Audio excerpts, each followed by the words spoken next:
Monday morning. This is going to be interesting, to say the least.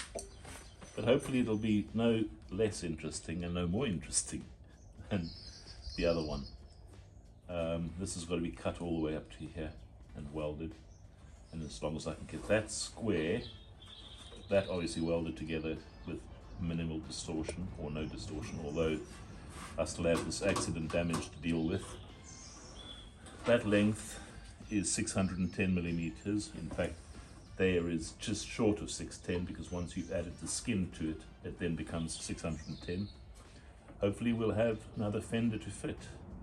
I recall that this is straight. It's meant to have more of a curve, but that'll be the final fit, beating it up.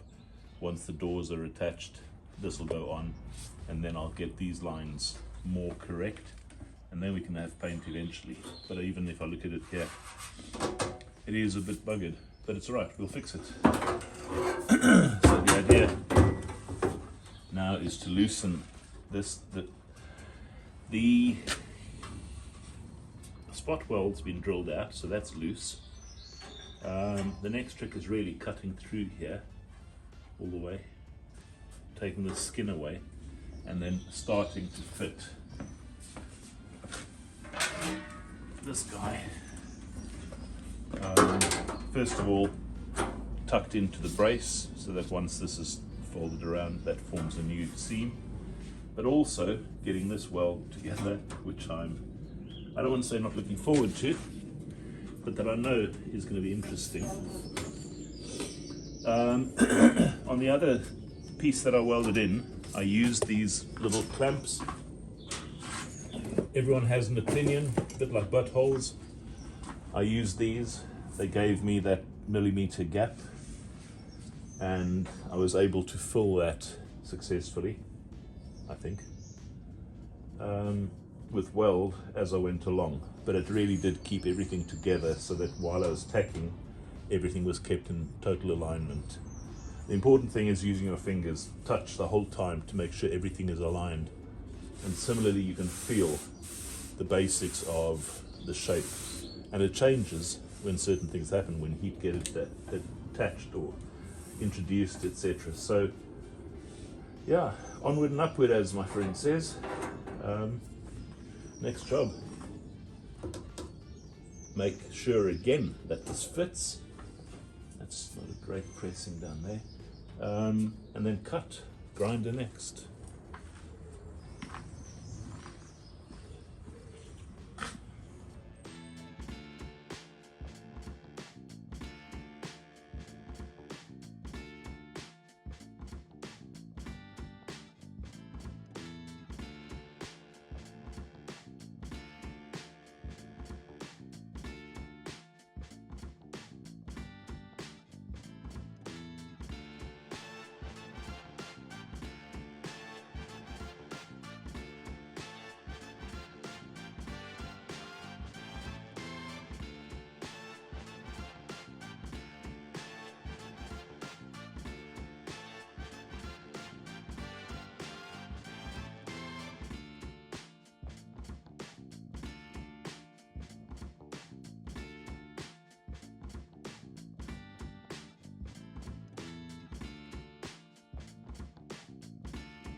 Just like that,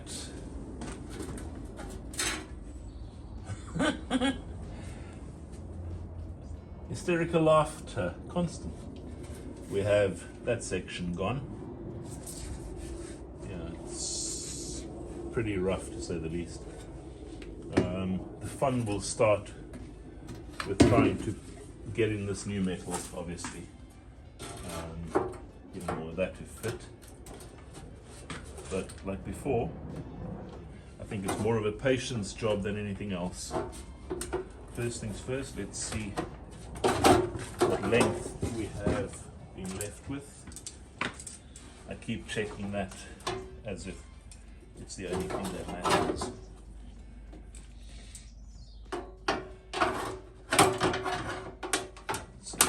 Clamps.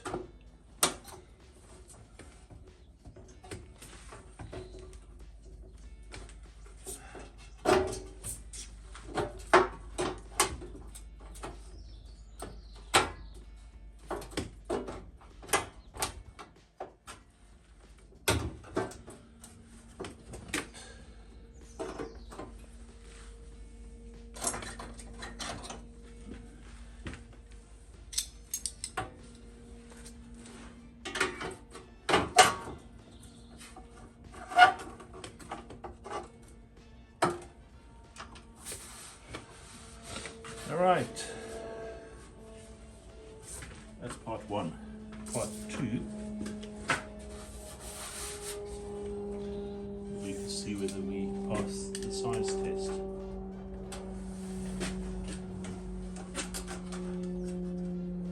Oh, 61.1 millimeters at this point. Once the little gap is in there, it'll probably be 61. In fact, there is a bit of a gap, so maybe I won't need to worry about that. But I think we sort of halfway there as far as the length is concerned and the depth.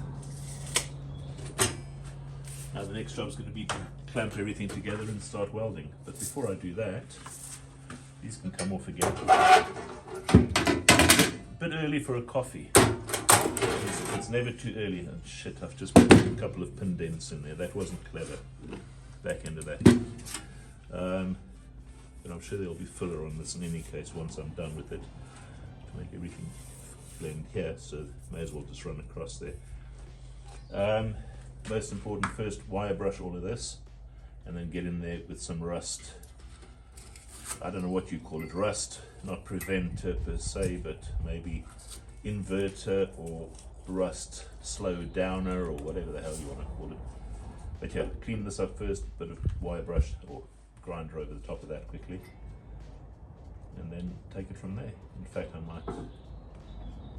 I'm going to first quickly tack weld this all together, get this stronger, so that that is quite resilient when I'm working, because at the minute it's only that section that's welded in. So yeah, more to come.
So how good does that look as a fit?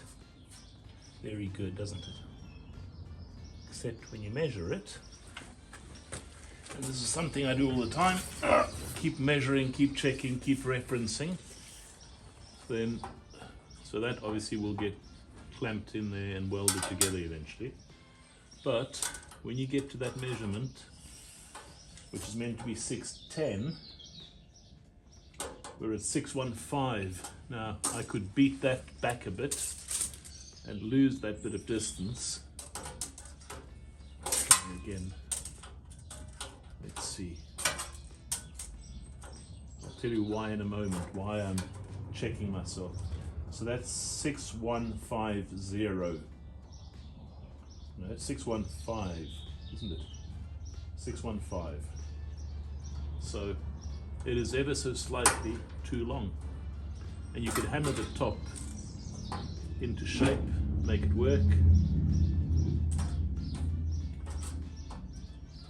but what's actually gone wrong here is I cut this ever so slightly too long. If I take 2 millimeters out of here, or maybe 3 even, I will drop this down. There's also a millimeter of welding gap between these clamps, but this doesn't fit. So basically, if I reduce that, then this will be shorter because it'll be dropping down onto a slightly wider space. So I don't have this 1 millimeter overlap on that edge. That one's all right because it gets folded back, so it's not a big problem. But yeah, from being super cautious, I now have to do a bit of extra work, which is taking off, as I said, 2 millimeters off here. If you do it right, it's not that difficult. If you screw it up, it means you've got to weld in extra metal. And having worked this metal so hard, you probably find there's quite a bit of thick and thin metal on there. So this is going to be a difficult weld, no matter how you look at it, because this metal is not uniform, the original body, but it is what it is. Bottom line is, I don't want to really cut on this, because that's a true edge for me. So I'll work on this and drop this down by 2 or 3 millimeters with a grinder, clean it up, and then hopefully that will be, obviously, because it's longer, it pushes out, so that'll be a good fit. And that total length, most importantly, because that, you can see, is 5 millimeters short.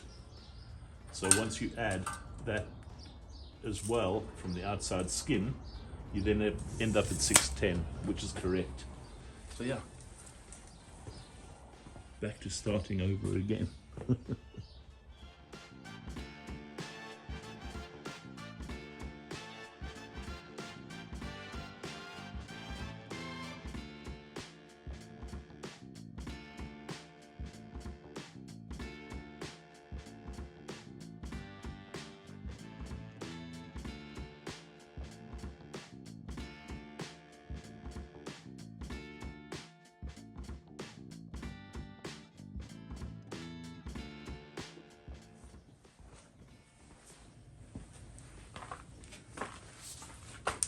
Having done that little trim, and that's what the trim was, little sliver to make this go up, to fit on both sides. We're back at a measurement that is correct, which is kind of nice. So there you've got 61 from the bottom and 610 millimeters, that's what we want. So the next job now will be to start tacking in cold air constantly. Hello, George. So yeah, that's it. And then start putting this into one piece, which will be interesting to say the least, but it's got to be done. Then fold this around the brace, and hopefully we'll be done with this before the end of the day. This feels good. These are very, very, very good at this point. Be interesting to see what this distortion that's maybe still got energy left in it does. We'll see.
Mickey, what do you think?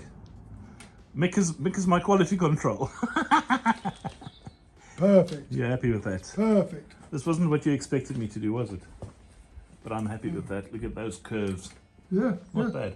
Look at that. It's good. Blending in with the original. In fact, parts of the original Fender has got more damage than what Yeah, these you're new right. I was about to parts have. say that. Yeah. Like that there, look. Yeah. Yeah, some of that is kind of, I think it's original factory Well, folds it and looks bends. original. Yeah. Double But- around it. This that I've done today, you can see this isn't as bad as it looks. That's the bit of paint and color that still makes it look a bit weird. But once you put a skimmer filler over that, I've still got to hammer and dolly a little bit. That'll be good. That dent is almost all gone. That one still, obviously, you can't get much more of that out at this point in time. That looks rubbish, but it's a lot better than it looks. And all of these actually, at this time of the day, look pretty shit. But trust me, when you touch them and you feel them, they're okay. So yeah. That's it.